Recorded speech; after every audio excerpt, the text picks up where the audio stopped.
नमस्कार, रवी सत्यशोधक या यूट्यूब चॅनलवर आपलं सर्वांचं स्वागत आहे. मी रवी डोईफोडे. आज मी आलो आहे पुण्यामध्ये मराठवाडा मित्रमंडळ इंजिनिअरिंग कॉलेज लोहगाव. तर आता पहा की आज येण्याचं कारण काय की आता 15 ऑगस्ट आहे, परवा दिवशी 15 ऑगस्ट 2025. तर पहा 3 दिवस महत्त्वाचे आहेत इतिहासामधले, स्वातंत्र्याच्या काळातले. एक तर आहे 15 ऑगस्ट, दुसरा आहे 26 नोव्हेंबर आणि तिसरा आहे 26 जानेवारी. त्या 3 दिवसाचं नेमकं महत्त्व का हे आपल्याला आज इथं मुलांना प्रश्न विचारायचे आहेत. इंजिनिअरिंगचे मुलं आहेत, आपण विचारू. इतिहास मॅथमॅटिक्सचं चांगलं असेल का विचारू? मॅथ्सचे प्रश्न, मॅथ्सचे फॉर्म्युले विचारू का? नको. इंजिनिअरिंगचे विद्यार्थी आहे, मॅथ्समध्ये 100% चांगले असणार आहेत, पण इतिहासात मात्र कसे आहेत हे आता तुम्हाला बघायचं आहे. तर सगळ्यात पहिले आपण जरा कॉलेजबद्दल चर्चा करू. तर सर बोलू शकता का? हां, तर आज या सरांनी मला संधी दिली इथं बोलण्याची. सर नाव सांगा तुमचं. नमस्कार, मी प्राध्यापक एकनाथ कुरे. डिपार्टमेंट सर आपलं? Mechanical engineering department. Marathwada Mitramandal ही ट्रस्ट साधारणतः 1967 साली सुरू झाली. सन्माननीय श्री शंकररावजी चव्हाण यांच्या नेतृत्वाखाली. या संस्थेचे पुण्यामध्ये 4 कॅम्पसेस आहेत. एक काळेवाडी, कर्वेनगर, लोहगाव आणि डेक्कन. ओके, पण इंजिनिअरिंग कॉलेज कर्वेनगर आणि लोहगाव 2 ठिकाणी आहे. आणि काळेवाडीला polytechnic college. Okay, diploma college. आणि अजून कुठेतरी म्हणलात चौथं? डेक्कन. तिथे डेक्कनला भरपूर वेगवेगळ्या स्ट्रीमचे आहे. कॉमर्स आहे, लॉ आहे, वेगवेगळ्या स्ट्रीमचे आहेत अजून. ठीक. तर आपण कुठे आलो आता? Engineering college Lohegaon. हां, या आता इकडे बोला, जरा प्रश्न द्या. हां, या इकडं. बरं, 15 ऑगस्ट स्वातंत्र्य दिन आहे हे तर सगळ्याला माहिती आहे. 26 जानेवारी कुठला दिवस आहे? प्रजासत्ताक दिन. पण कारण काय, म्हणजे प्रजासत्ताक असं आपण का म्हणतो? नेमकं काय झालं? आपल्या प्रजेकडे सत्ता मिळाली होती, त्यामुळे त्याला प्रजासत्ताक दिन. इकडे प्रजेकडे सत्ता मिळाली. बरोबर आहे, प्रजेकडे आपल्याला सत्ता मिळाली होती म्हणून आपण त्याला काय म्हणतो? प्रजासत्ताक दिन. ओके, ठीक आहे, बरोबर आहे. अजून कोणीतरी या सांगा, 26 जानेवारी का साजरा करतो? मला वाटतं इतिहासामध्ये मुलं कच्चे असल्यामुळे निघून गेले, पण मॅथ्समध्ये चांगले आहेत. चालेल, आपण चर्चा करू, आपण सगळी चर्चा करू. नेमकं काय ते प्रश्न विचारत नाही. या पुढे, या इकडे या. हे 2 तर झाले महत्त्वाचे दिवस. आता थोडंसं मी आता काय करणार आहे, इतिहासात जाणार आहे थोडंसं. 19 डिसेंबर 2029, 19 डिसेंबर 2029 नेहरू आणि सुभाषचंद्र बोस बरं आलं, करेक्ट केलं. 1929, 19 डिसेंबर 1929 काय झालं होतं? लाहोर येथे एक परिषद भरवली होती आणि तेव्हा ठरवलं होतं की आम्हाला पूर्ण स्वराज्य पाहिजे. पूर्ण स्वराज्य, तर हिंदीमध्ये इंग्लिशमध्ये आपण त्याला पूर्ण स्वराज म्हणतो. पूर्ण स्वराज्य पाहिजे, पूर्ण स्वराज म्हणतो. ही एक मुवमेंट होती आणि त्यांनी ठरवलं की आपल्याला पूर्ण स्वातंत्र्य पाहिजे भारताला. पूर्ण स्वातंत्र्य म्हणजे याच्यामध्ये 2 गोष्टी होत्या, एक डोमिनियन स्टेटस होतं आणि एक पूर्ण स्वातंत्र्य. तर पूर्ण स्वातंत्र्य म्हणजे काय? आपला देशाचा कारभार आपण पाहायचा पूर्ण.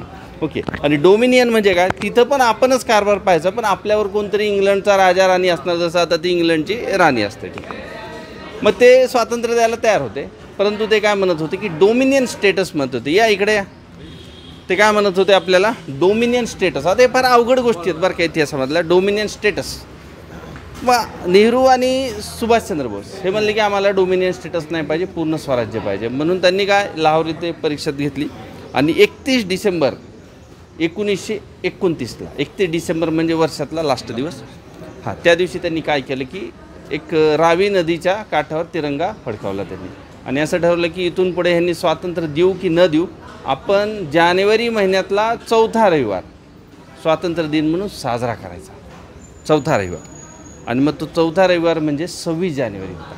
आणि 26 जानेवारी आपल्याला स्वातंत्र्य मिळण्याच्या आधीच, तुम्ही स्वातंत्र्य द्या नका देऊ, आम्ही घोषित केलं आहे. आणि मग 26 जानेवारीला काय केलं आपण? चालू केलं, स्वातंत्र्य दिन साजरा करायला चालू केलं. आहे की नाही? Interesting story. आणि मग स्वातंत्र्य तर मिळालं 15 ऑगस्ट 1947. 15 ऑगस्ट 1947ला आपल्याला स्वातंत्र्य मिळालं. आणि मग त्याच्यानंतर संविधान लिहिणं चालू झालं. 26 नोव्हेंबर 1949ला संविधान झालं. पण मग 26 जानेवारीला ते लागू झालं. आता उत्तर दिलं ना, प्रजासत्ताक म्हणजे प्रजेची सत्ता. मग ते जे लागू केव्हा झालं? मग आपण म्हणजे 26 नोव्हेंबरला झालं होतं तयार 1949. मग लागू करायला पाहिजे होतं, परंतु ते लागू करण्यात आलं नाही. 26 जानेवारी ऑलरेडी आपण स्वातंत्र्य दिन साजरा करतो. मग त्या दिवसाचं महत्त्व काय? आणि मग त्याच्यामुळं काय ठरलं. इकडे या ना, थोडंसं पुढे या ना तुम्ही. हां, मग तेव्हा मग काय ठरलं की बाबा 26 जानेवारीलाच आपण संविधान लागू करू. मग 26 जानेवारी 1949पर्यंत पण आपण डोमिनियन स्टेटसच होतं. कारण स्वातंत्र्य जरी मिळालं होतं तरी कारभार आपल्याला स्वातंत्र्य आहे, परंतु एक मेन माणूस त्यांचा कुठलाही निर्णय घेण्यासाठी आपल्यावर राहणार आहे. मग 26 जानेवारीपासून आपल्याला पूर्ण स्वातंत्र्य मिळालं म्हणून आपण प्रजासत्ताक दिन असं म्हणतो. ओके, ठीक आहे. आता मला कॉलेजबद्दल माहिती सांगा. ये इकडे. कुठल्या ब्रांचचा विद्यार्थी आहे? नमस्कार, मी Pranab Pravin Sachin Zadbuke, Marathwada Mitramandal institute of technology 3rd year कॉम्प्युटरचा विद्यार्थी आहे. कुठला आहे प्रॉपर? मी प्रॉपर सोलापूर बार्शी. डिप्लोमा केलाय का डायरेक्ट? नाही, मी इंजिनिअरिंग 11वी-12वी केली आणि 2023 माझं ॲडमिशन झालेलं आहे. आता मी 3rd इयरमध्ये शिकतोय. Okay okay okay okay. मग काय पुढे काय करायचं इंजिनिअरिंग झाल्यावर? मी सोबत UPSCची पण प्रिपरेशन करतोय. हां, तर माझं एम आहे की सिव्हिल सर्व्हिसेसमध्ये. म्हणून मी जे सांगितलं त्याला तू रिस्पॉन्स करत होता. म्हणजे अभ्यास ऑलरेडी चालू आहे बरं का. म्हणजे मी बोलत होतो तेव्हा रिस्पॉन्स करत होता. ठीक आहे. अजून कोणीतरी या, इंट्रोडक्शन द्या तुमचं. या. कुठली ब्रांच आहे तुमची सांगा. या या या. कुठलं नाव सांगा. मी सोनवणे अर्पित ताजे, मी कॉम्प्युटर ब्रांचला आहे. Computer branch. कुठल्या इयरला? 3rd year. तर कोणतरी गाडी घेऊन आला तर गेला का तो? गाडीवर आहे का? Okay okay. अजून काय ॲक्टिव्हिटी चालू असतात? सध्या काय चालू आहे कॉलेजमध्ये सांगा. अजून या, कोणतरी या. अरे तू एकदम तू ये जरा डॅशिंग वाटणारे बोलतच नाही. तू नाव सांग तुझं. प्रफुल्ल. माझं नाव प्रफुल्ल मांडवे. 3rd इयर कम्प्युटरला शिकतोय मी आता. Okay okay okay. कम्प्युटरला मेकॅनिकल किती जण आहे तिथे?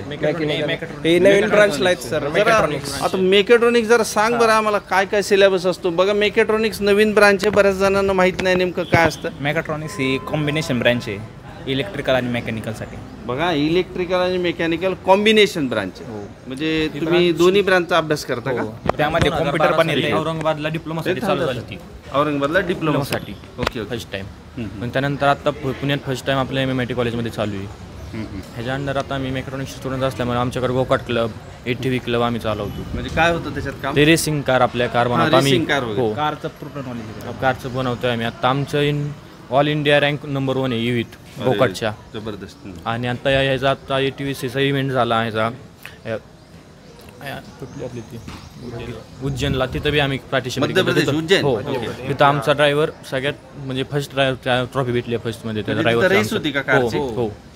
सर्व किती पर्यंत गाड्या पळवतात? किती स्पीड पर्यंत? या अलीकडे जरा. किती स्पीड पर्यंत पळतात गाड्या? काय 70-80 पर्यंत. नाही, फार अवघड आहे, कारण ते पार्ट्स निघाला नाही पाहिजे, ऍक्सिडेंट नाही झाला पाहिजे. ती गाडी घेऊन गेला का? तो घेऊन गेला का? त्याला बोलत येईल का गाडी घेऊन आपली? डिझाईन मॅन्युफॅक्चरिंग सगळं, डिझाईन मॅन्युफॅक्चरिंग घेर असेंबली करण्यापासून घेरचं ते पार्ट बनवणं सगळं आम्ही करतो. डिझाईन कुठले सॉफ्टवेअर वगैरे वापरले? हो, कटियावर डिझाईन बनवलेले आम्ही, सॉलिडवर्क्स. ANSYS पण केलं. आता आम्ही आता भाजी तयारी करतोय त्यासाठी. त्याचे अनालिसिस वगैरे आपण पार्ट्स वगैरे जे कसा लोड वगैरे कसा अप्लाय केलेला आहे ते आपण ANSYS मध्ये सगळे अनालिसिस केलं त्याचं. Okay okay. अतिशय उत्तम माहिती देतात बरं. काय अनालिसिस करायचं म्हणजे काय की पहिले कुठलाही पार्ट लावताना तो कुठून फेल होऊ शकतो याचा पहिले स्टडी करावा लागतो. बरोबर आहे? चालेल चालेल. वा वा, अतिशय छान वाटलं. मुलांचे एक्झाम चालू आहेत. हो, पण म्हणलं 15 ऑगस्ट आहे आता आपला, त्याच्या यावं, काहीतरी माहिती द्यावी आणि चर्चा करावी. मी जी माहिती सांगितली त्याच्यापेक्षा यांनी जी माहिती सांगितली ती मला अजून चांगली वाटली. परत तुम्हाला एक नवीन ब्रांच इंजिनिअरिंगमधली जी मेकॅट्रॉनिक्स, म्हणजे काय की गाड्यामध्ये फक्त मेकॅनिकल नाही, फक्त आपण ते बनवत नाही, एक पार्ट तर त्याच्यामध्ये इलेक्ट्रिकल सुद्धा लागतं, मोटर लागते, म्हणजे इलेक्ट्रिकलचा अभ्यास लागतो. आणि ही कॉम्बिनेशनमध्ये मेकॅट्रॉनिक्स एक उत्तम ब्रांच आहे. पहिले एक होती बघा इन्स्ट्रुमेंटेशन, हा ना? हां, ती हो. ओके. मेकॅट्रॉनिक्स पहिले MTech वगैरे असायचं, MTech मेकॅट्रॉनिक्स वगैरे असायचं, तर ग्रॅज्युएशनला. चालेल सर, तुमचा मी आभारी आहे. इकडे मला संधी दिल्याबद्दल मी तुमचा आभारी आहे. आणि मुलांचं सुद्धा, तुम्ही व्हिडिओत आल्याबद्दल मी तुमच्या सर्वांचा आभारी आहे. आणि तुमचा सुद्धा व्हिडिओ पूर्ण पाहिल्याबद्दल मी आभारी आहे. परत अशा काही व्हिडिओ मी घेऊन येणार आहे, तर चॅनलला सबस्क्राईब करा आणि व्हिडिओ फॉरवर्डसुद्धा करा.